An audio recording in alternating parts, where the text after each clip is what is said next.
honor and privilege to be with these folks and to share in Chris's vision and the vision of Episcopal Church of the Resurrection.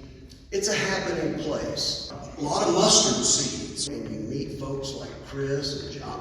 The diversity, the pluralism on this campus is beautiful.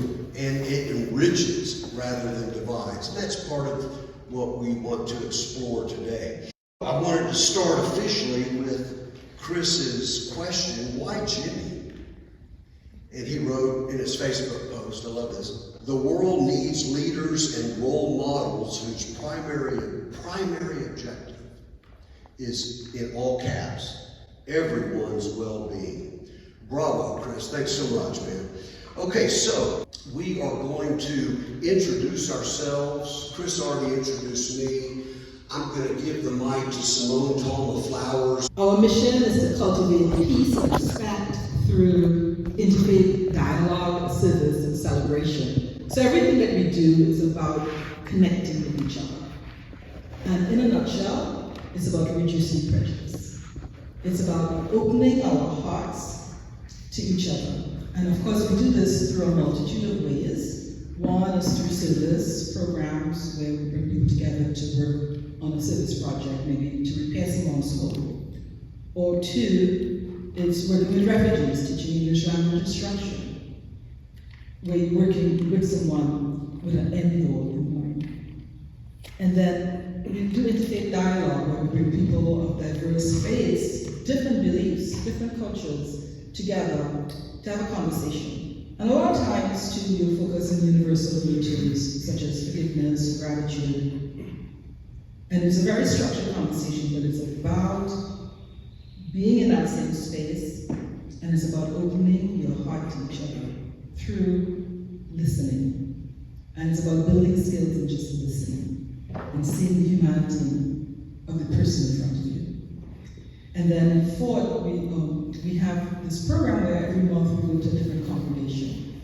And this is another way of just going to a different congregation, temple, mosque, synagogue, church, whatever. And just being there as a guest and witnessing what's happening. Not to critique or compare anything, but just to be present, to see what it's like to be there. And this is just another way of us opening our hearts to each other by exploring what it is like to be in a different space.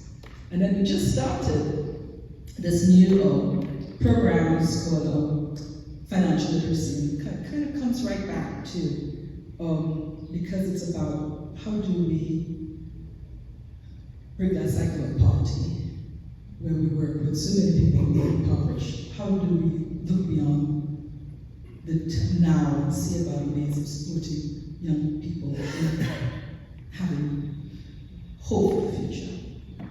And I would say, Jimi, I'm so honored to be here to share and just talk about Borderlands, because I feel Borderlands, this book, is about IACT. It's about the work of IACT. It's about everyone has a place in this book. So, and I'll talk some more about this, but it's about opening hearts. Paul? Good afternoon, everybody. I'm Paul Krause. It's really good to be reconnected with Jimi today. When we saw each other, we couldn't stop hugging each other. We were very close, but it's with our busy lives, it's just been hard, but I'm really honored, privileged to be invited to be part of this panel. I am in a unique setting. I work as a chaplain, board-certified chaplain at the Austin State Support Living Center, and it's with a community of people who have intellectual developmental disabilities. And I'm also overseeing the chaplains in the state of Texas for Health and Human Services Commission that are 13 facilities total, and Austin State Support Living Center is one of them. when we started off with the music this afternoon, I just got to thinking that music is a connector. And I think when Jimi and I got to know each other, it was in reference to people who have these types of disabilities. But then we started playing music together and getting into the venues of music. And he started getting involved with a band, supporting a resident there. And that really connects, I think, anybody. There's no exclusion there. I've learned a lot in this community. Been there for 15 years with this community. Kind of in part, if anybody knows John Veneer, his legacy, that he was the pioneer of the large communities. I get a sense that God has called me in a little bit that way, being in the midst and immersed with people who I wouldn't have thought about being immersed with. And it happened in such a way that I really did not have an agenda in the beginning. But now I can't get away from it. I can't leave that place. There's so much love and so much inclusion and so much less or non-judgment in this community that, along with the spiritual community that's there, it's been really, really amazing. Again, part of what I do as a chaplain there, in reference to what Simone was saying about listening and how important that is. John Veneer said one time that love is listening. In order to love and put that in action, it's when you listen carefully and you accept people of many different backgrounds. And that's what it is. And I gain a lot of love there. And it really brings the best of humanity, of being a human being, when you are with people who, to so many people in our society, seem very strange, very unattractive, not part of the productive world. In fact, even thinking of them being so dependent. And so, hence, they think that they're not as worthy in our society, in our world. And people sometimes ask me, Paul, why did God allow someone like this, whether they're born or after 2 years, having this kind of very severe disabilities? And I said, you have no idea how much a gift they are to me, I know that, how much a gift they are to society. But you have to be there. You have to get to know them yourself, one person at a time, and just never label the community, one person at a time, and that's what's really the strength. And I'll say more as the time goes on. So, Paul, if you'll give me that, Jimmy's got a mic. Let's check. And Jimmy prepared a statement that, would you read? I think that, Yeah, I love that. You just lay it out, you put something on our table. What I think I'll do is just to introduce a little bit about this book that I've worked on, what Paul just finished.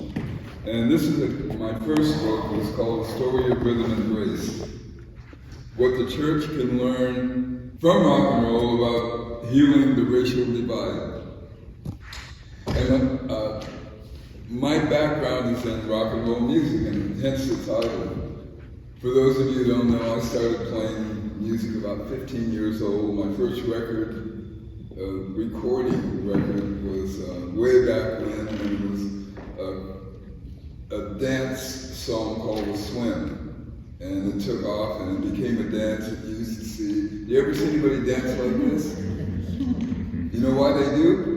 Because a guy named Sly Stone wrote a song called The Swim, and we recorded it. He was 17, and I was 15. A guy named Jimi Calhoun And played bass on that song. all I knew in San Jose, California is I turned on Dick Clark's show, which was a big thing at the time. And everybody was doing this little dance that my friend came up with on a lark. You know, I go, oh man, you know. So it went from there to me playing, you know, I just started playing with different bands. And around 1980 or 81, 1992, I moved to Belize, Central America.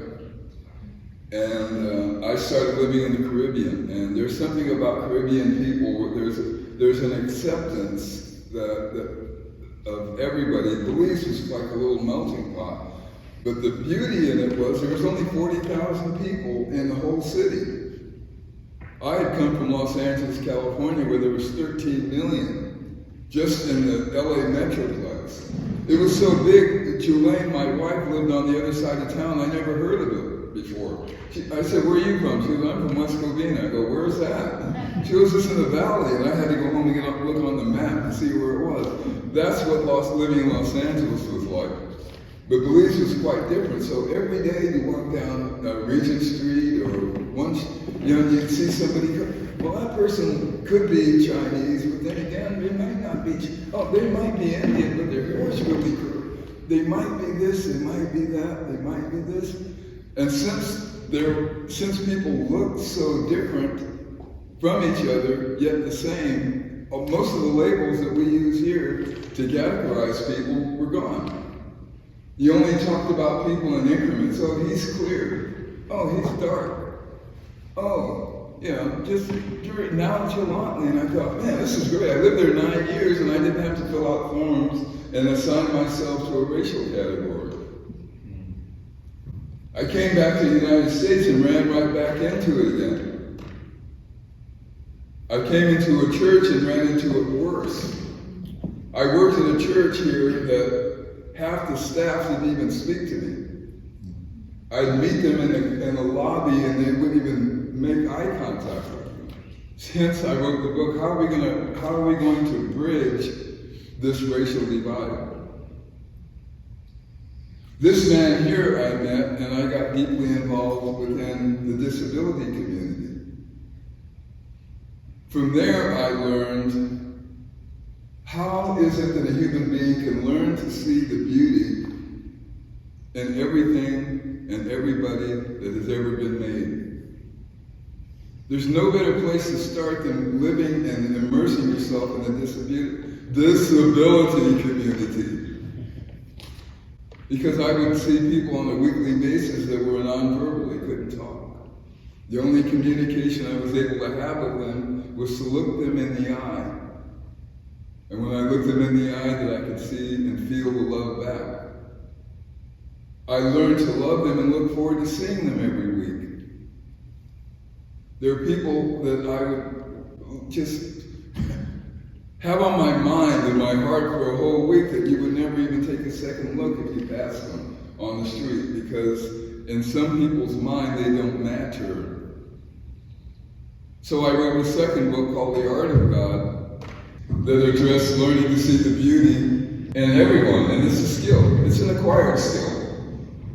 Just like playing tennis or golf or anything else. You can learn to see the beauty in everyone. And you can, to quote my former boss, you can make it if you try. Now I will read this. And for those of you who know the song, you know who I'm alluding to. All right. Now I'm going to do my prepared remarks. And it's probably a good idea to start on page 1. True? Yeah, I think so. And this is in reference to Border Dance, my latest book, which I'm holding here. My book exposes many ways that racism in the Western world is yet to be repented of sin. It's corporate in nature. Rather than occasional bad behavior by individuals, racism is more than a catch-all phrase. It really is one of our most abused words. It either means something or it doesn't mean anything at all.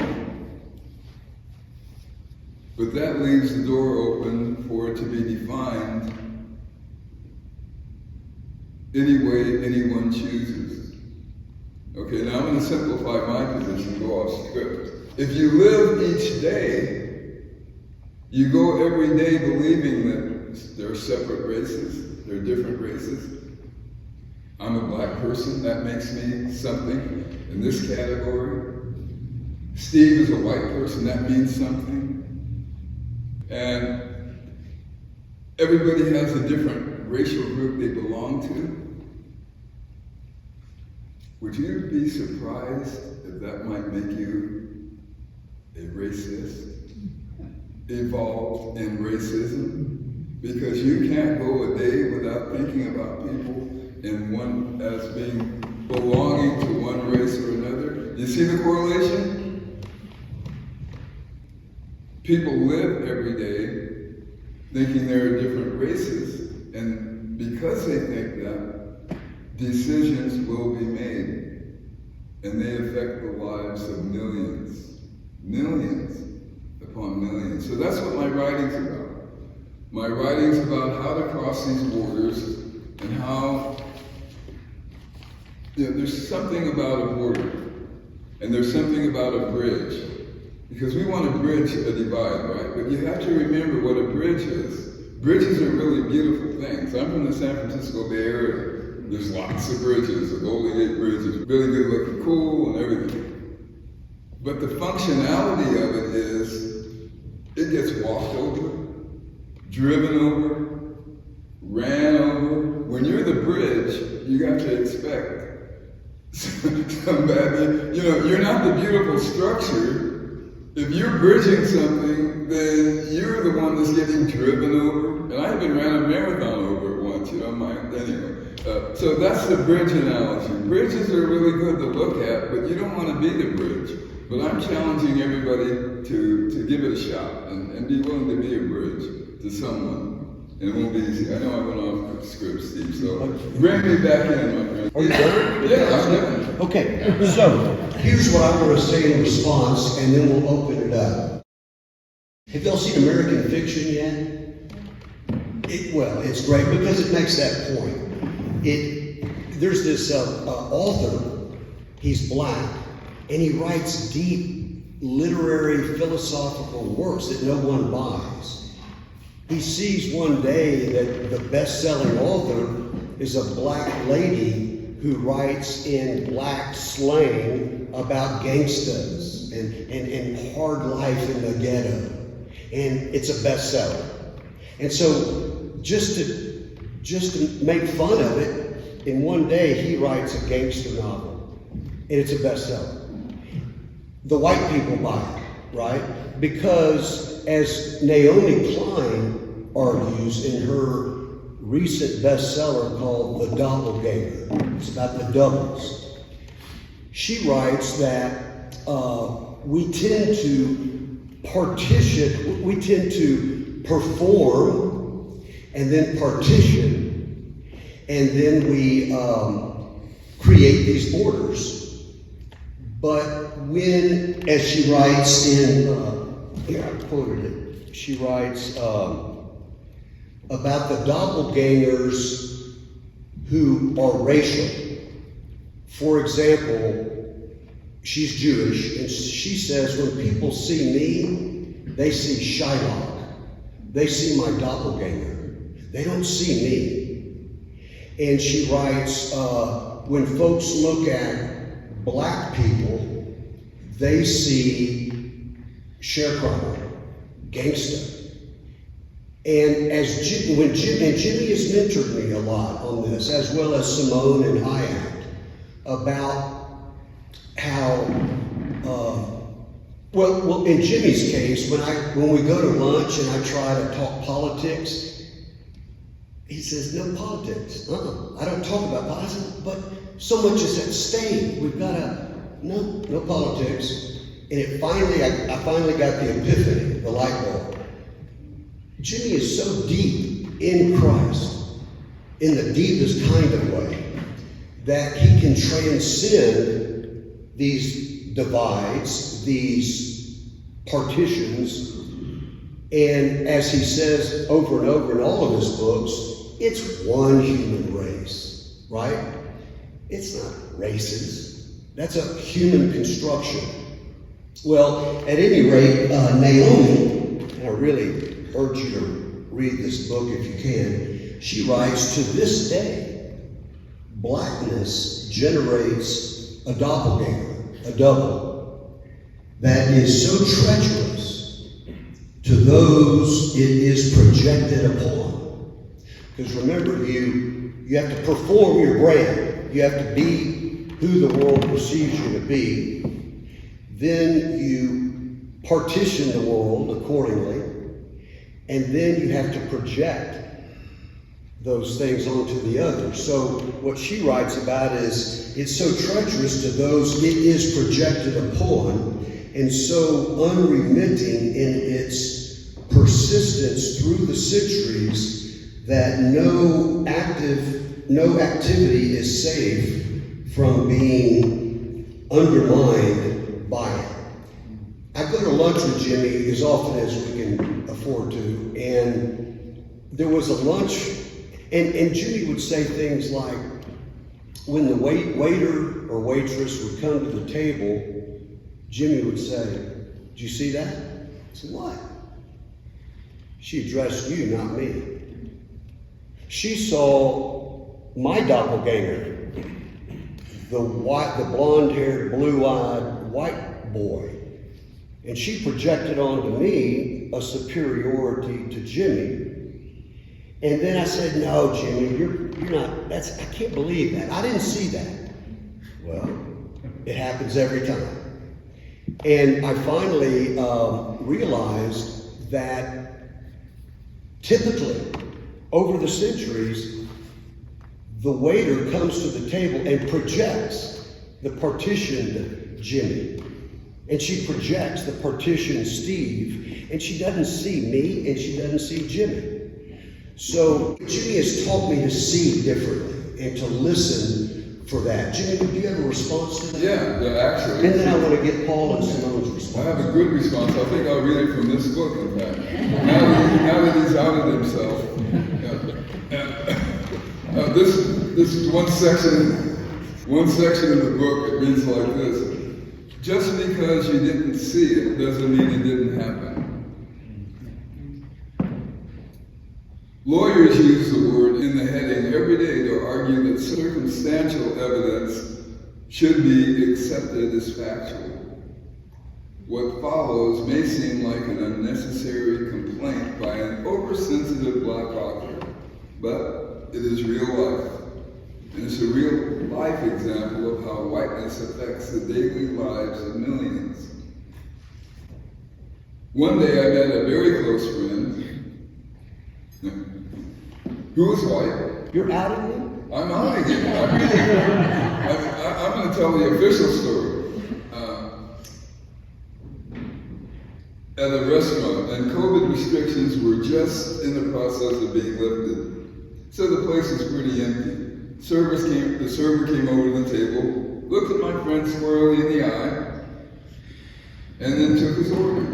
And then she said, "And you?" to me. But as she did it, she looked down at her writing pad. She didn't look me in the eye. She just...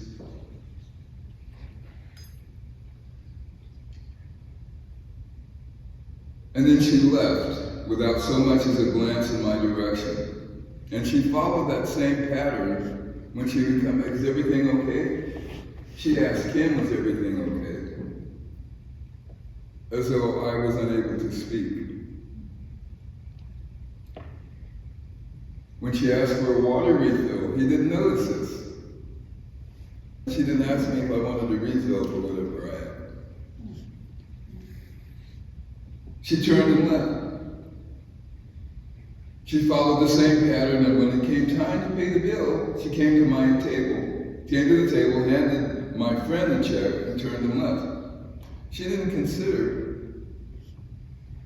that I might be paying for the meal that day, and I was. While placing my credit card on the table, my friend offered to get the tip. I said, no. I'm not going to tip her. He pressed me a bit. I said, no, her behavior towards me was despicable, and I won't reward that. And he made several attempts. He kept prodding me to the point where he was almost making me feel guilty for not wanting to reward her bad behavior, because he didn't see her bad behavior. He saw her typical behavior. And that's happened more times than I can count. And I see that now, Jimmy, and it's inescapable, right? Correct. Yeah. And pernicious, and I'm blind to it until I look again. Or do you have? I want to get Simone's take on that, or anything, Simone, that Jimmy or I have just said, and then Paul. Oh, wow.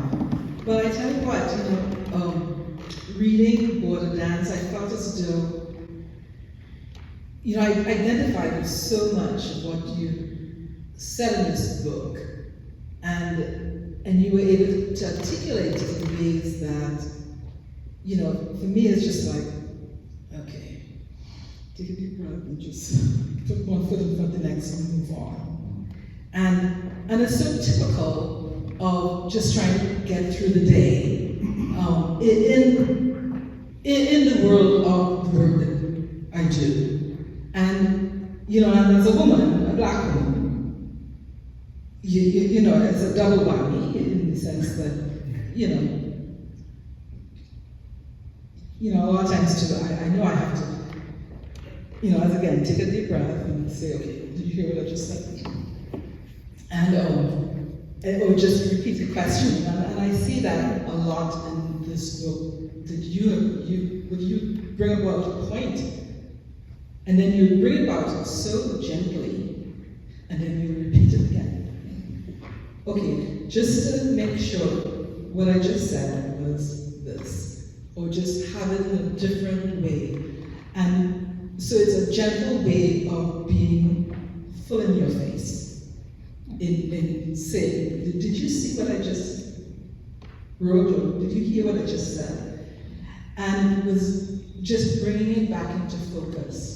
And I find that is so, it takes a lot of energy, but it's so necessary to be able to stay focused on what that ultimate prize is, which is to bring the attention back to where it needs to be. And so I thank you for just being so diligent in sharing this so gracefully. And I think it's, a lot of times too, it takes so much courage, it takes a lot of work, and it takes a lot of energy to be able to do it in such love. And I say love because love is the only way through it. It's the only way you can do this work, because it's the long game. It's not, yes, you take advantage of the moment, but it's in the long, it's ripple effects that also going to make a difference.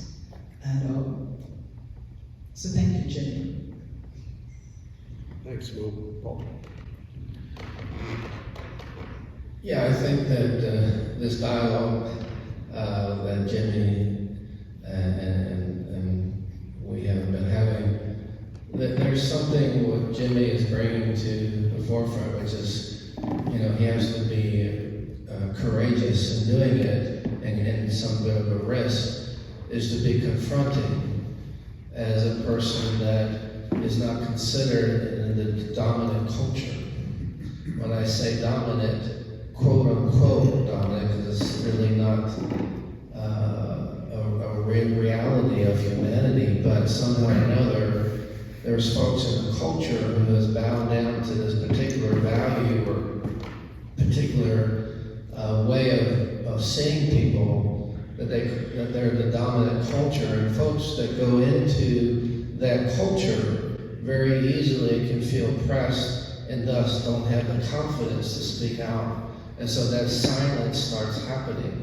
And this is where we need to turn that around. So Jimmy, again, as we have been sharing, you're a gift in having that voice representative of a collective voice that is confronting the dominant culture where you are. And you do it with such, I would call it, in fact, I didn't coin the term, but it's called care-fronting. So you confront with care. You do it in such a way that you make sure that there's a relationship, there's a connection, and you nurture that connection, and then you confront.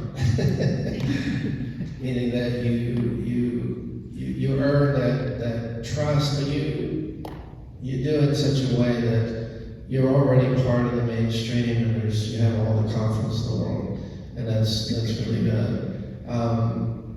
It's, to bring inclusion to our pluralistic society, when our dominant society, especially today, has been in such a way that has given us a sense that there's this one way of doing things, and then we all have to just bow down to that one way. I am in a setting that, as I said, people with disabilities, but also as a chaplain, what's different than as a traditional pastor of a church is that I serve people interfaithly. So I make sure that the setting is welcoming to all people of all religions and all spiritualities that may be non-religious as well. And I'm getting to something. One of my chaplains in Texas called me up with a little bit of a panic, and he said, well, tomorrow's Ash Wednesday. I said, yeah. He goes, well, you've been really, preaching inclusion to us chaplains in this past year, and I just want to make sure that can I still have Ash, to celebrate Ash Wednesday with the people that I am? And I said, of course. Then it got me thinking that he, as many other folks that are part of the dominant culture, especially in this case, Christianity, that there's a sense that if we include everybody else, that means we're excluding Christianity. And that's why Christian nationalism, that movement, is so strong right now, because they're afraid. They're afraid that because we're including everybody else, that we're being excluded. The same thing with folks who are white, or a majority of people that are white, and on. When there's a dominant culture, they get afraid when we use the word inclusion, because they think they're going to be excluded. So we gotta communicate, I think, a lot more clearer, and try to bridge and cross the border. We need to be clear about what we're talking about, and we thank you, Jimmy, for doing that in your book. Yeah, I agree wholeheartedly with Paul, and my writing really underscores what Paul was just talking about, because I want to be clear. All of my writing is not about race and racism. It's not about civil rights. It's about human rights. I'm altruistic enough to believe that if we pursue all of our rights collectively, that it's going to be a win somewhere down the road. Someone's going to be a little uncomfortable. We'll all be uncomfortable. But which discomfort would you rather experience? Being uncomfortable because we're for the greater good, or being uncomfortable for the selfish good? I guarantee you, the long run, you're better being uncomfortable for the greater good. Stephen and I were talking earlier, and I'll just give you an example. It was a hypothetical. We were talking about, and I said, well, let's just imagine I bought a house and I have a right to put up a 9-foot fence, because I want to lay in my backyard naked. I don't want anybody to see me. But the neighbor had been living there 5 years. They had an unobstructed view to the neighbor on my left. And they used to be able to wave out the window to each other and say, "Hi, good morning, what's going on?" And here I come, and I put up a fence blocking their right to interact with their old neighbor. Whose right should be respected the most? See the problem? Every time someone gives somebody a right, they're taking a right away from someone or diminishing it in some respect. So it's not about rights, it's about love. It's about love for the other. In that scenario, the person came over and said, "Well, you know, I used to be able to see, before you put up that fence, I could see my neighbor. And by God, now I can't. You did that and you took my right away." At that juncture, I just said, "Well, I think that was wonderful. You were that considerate of your neighbor. You know what? I don't really have to lay in my backyard, that was a hypothetical, naked. I can go to the park." That's a joke. But in this book, I give an example that illustrates what we're talking about, rights and black-white interrelations.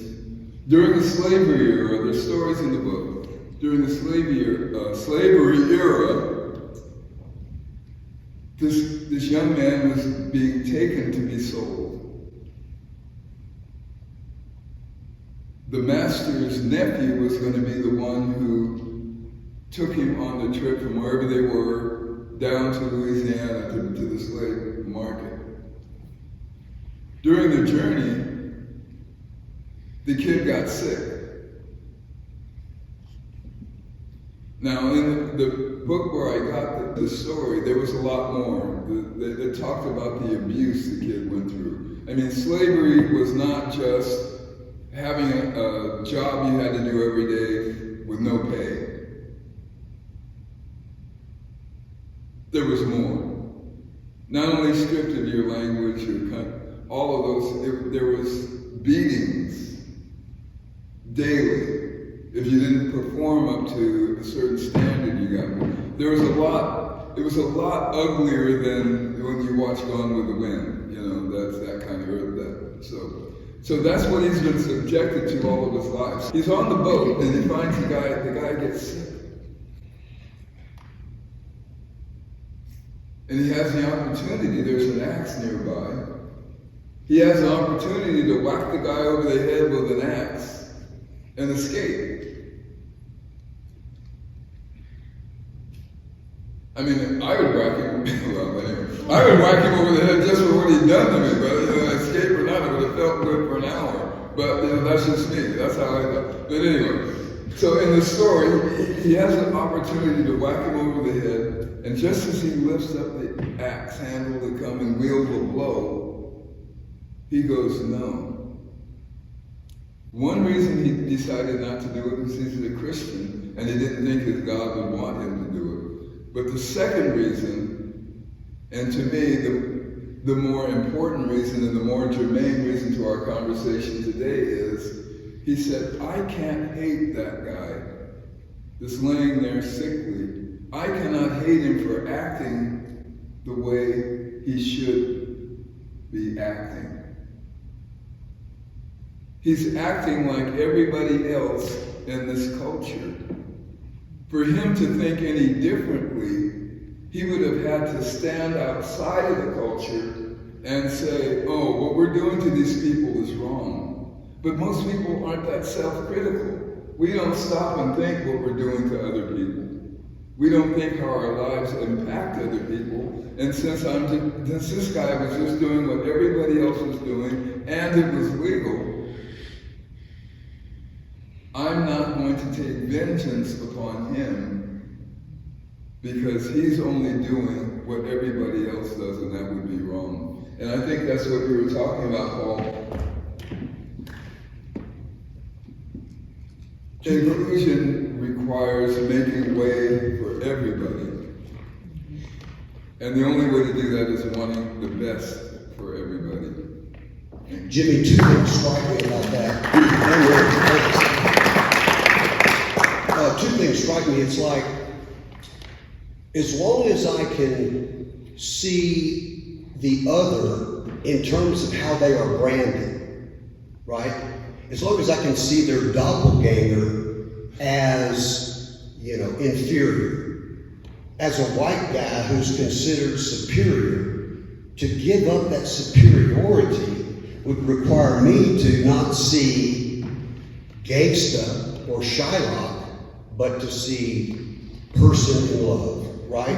And so to get to that point, to give up that privilege for the sake of reality, seeing the person, is, I think, what strikes me and what you guys said. But also, Paul, you brought up, as an illustration of that, the Christian nationalists, which are typically white religious people, right? And the idea there is to assert their right, and yet the irony is at the heart of the Christian understanding of God that I'm part of, is the idea of the partners who are God. Let's call Father, Son, Holy Spirit, each one utterly different, each one constitutes the other. Without one, they wouldn't exist. So there's that built-in pluralism, that built-in community, which the early Greeks called perichoresis. It's the dancing around of God at the heart of creation. So the dance is at the heart of the Godhead, if you will.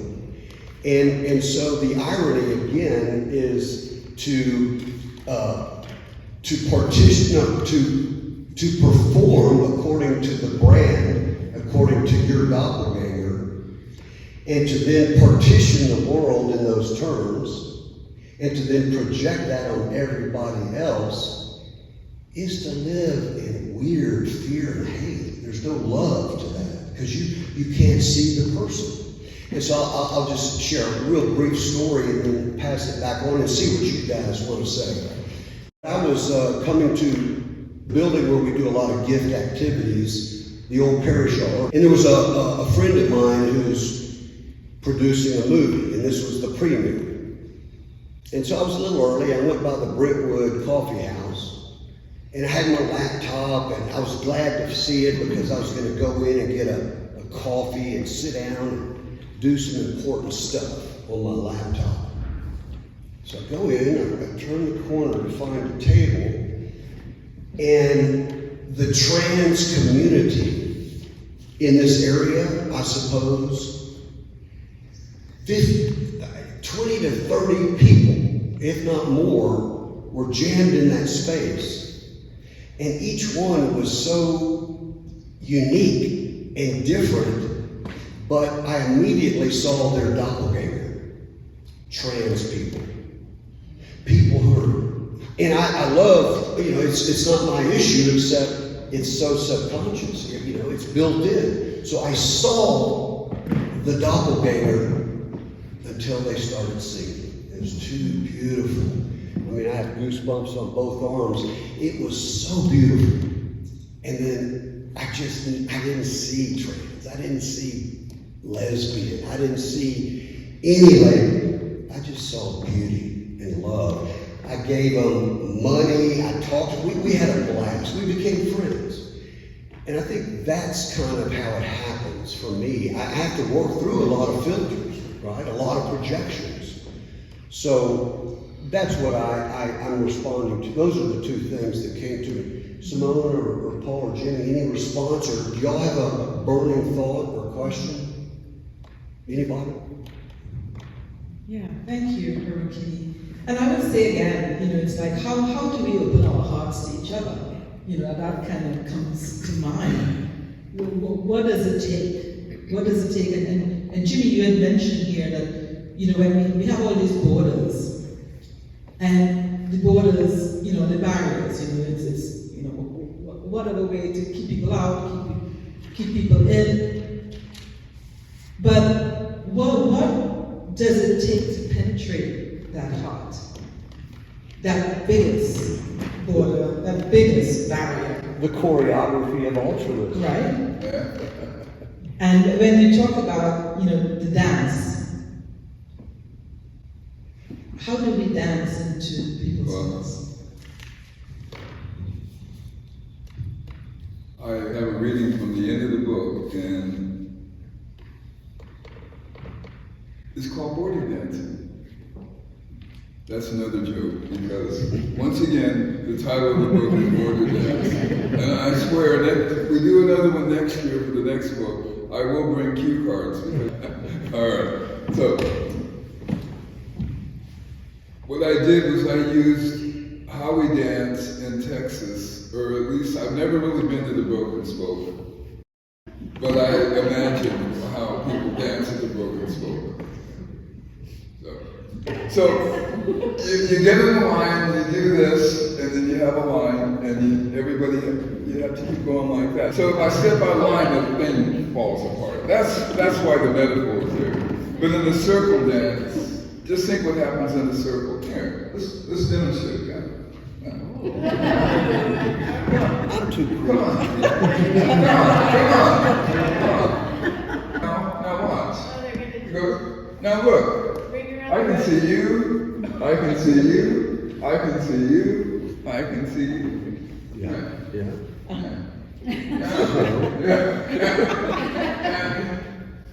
Something else magical happens when you dance in a circle. We're all doing it at the same time with each other, not separated from each other, and we're dependent upon each other, and it's connected, interconnected. In my book, I caution the only thing to be careful of when you make a circle, when you dance in a circle, is to make sure that the circle doesn't become, come here, Julian, that. You see, if we're going around, and she's standing up, she's still, now, do you feel like you're a part of this? No. Right. Now, there we go. And there's always a way to link more people when you dance in a circle. Is that good? Yeah. That's a good metaphor, isn't it? Yeah, I think. So, what I call out in the book, I call out into the circle dance of justice, into the wondrous dance of peace. Peaceful transitions into the joyous dance of celebration. And executing those intricate dance movements of this type requires determination, passion, and agility. I end Border Dance for providing steps for accomplishing this goal, which Steve alluded to, which I use two words. Altruism is defined as selfless concern for the well-being of others, and choreography is a sequence of steps and movements. And in the book, I suggest that we use those two words as a template for loving others. And the principle will be called a choreography of altruism. So that's it in a nutshell. Loving others, because that's what love does. It puts others first. And love is what defines a Christian and should define all people. All of our actions should reflect it, because in our instance, God does not side with any one group of people. But here's the kicker. Love is never a party to any other's pain. Love is never a party to other people's pain and suffering. We don't take part in it. Is that why you won't talk politics?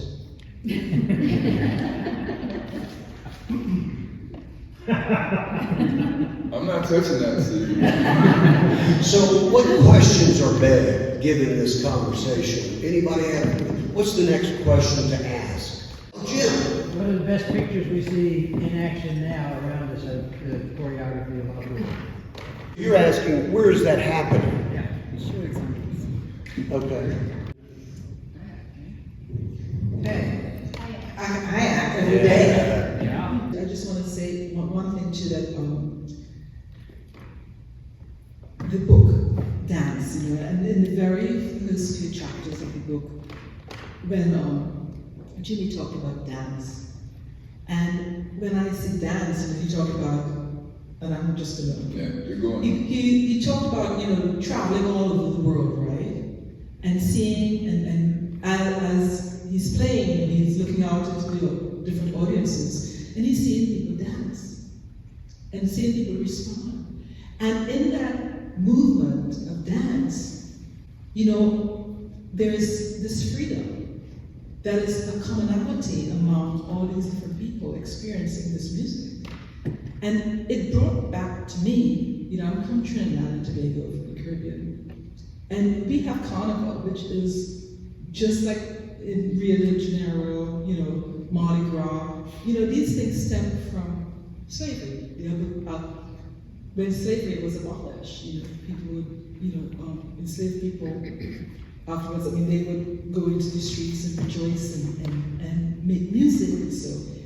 And I thought about, you know, as I was reading it, I remembered, you know, like we have clips of music and soca music, and I remember like how we danced it. It's like we raise our hands in the air, you know, and jump up, and we have this thing that jump up in the air and as if we don't care. But it's part of that freedom, that rejoicing and openness, where we open our hearts, and in that moment of dance and freedom, you can be upset with somebody, but you're dancing with them. And it's that openness to each other. And that's what I see, the power of dance and celebration. This is my fourth book. It's called Funknology. And I combine two words, funk and ology, meaning the study of. And funk being the lived existence of people who look like me, black people. Funk, that's the funk of it. That gets down to the pure essence of our life here, right? And so I ended the book talking about what happens when you realize what funk is, because it was started with a guy, for the most part, James Brown. And you're able to unchain your heart, and you become a person who's free to choose, free to love, free to give, which makes you free to live. And I ended this book with saying that's the funk of it. And funk music that we opened this book with existed because James Brown, the father of funk, found an unlimited number of ways to create funk music on the first beat of the measure. Or, as the saying goes in my circles, do it on the one. But for the conversation today, it would mean that my writing and what it's about and what my life is about, that humanity, everyone in this room would become one. And then we would start living as one, because it's possible to be one. You getting there? You know what I'm saying? So, on that note, I think I'm going to take Simone's prompt. We had a pre-production meeting the other day. She said, much as she said here, she says, but you know, there's something freeing about dance. Dance makes you free. She goes, Jimmy, you ought to dance. And I go, no, I don't know if I'm going to do that, but I might get you to dance. So we're going to take a little bit from James Brown, and we're going to do something on the one. And then we're going to do that for a little bit, and if you feel like getting up and doing the circle dance of love, it would be, I think it's allowed. Yes. Okay, I have to check my denominational, So, all right, let's see if we can do that. Yeah, let's do it. And Chris, any thoughts? Because you're the one who's curated this, and you have had the vision for it. But I want to say also about the metaphor for dance. One other aspect of it is the idea that you can't dance with somebody very well unless you really kind of know them and respect them and want to know how they are responding. And, you know, it has to be about relationship. It has to be about surface area. Paul has one last thought too. A lot more But just think about in your own life, when you're thinking about the subject of disability community, think about in your own life what may have disabled you of some sort.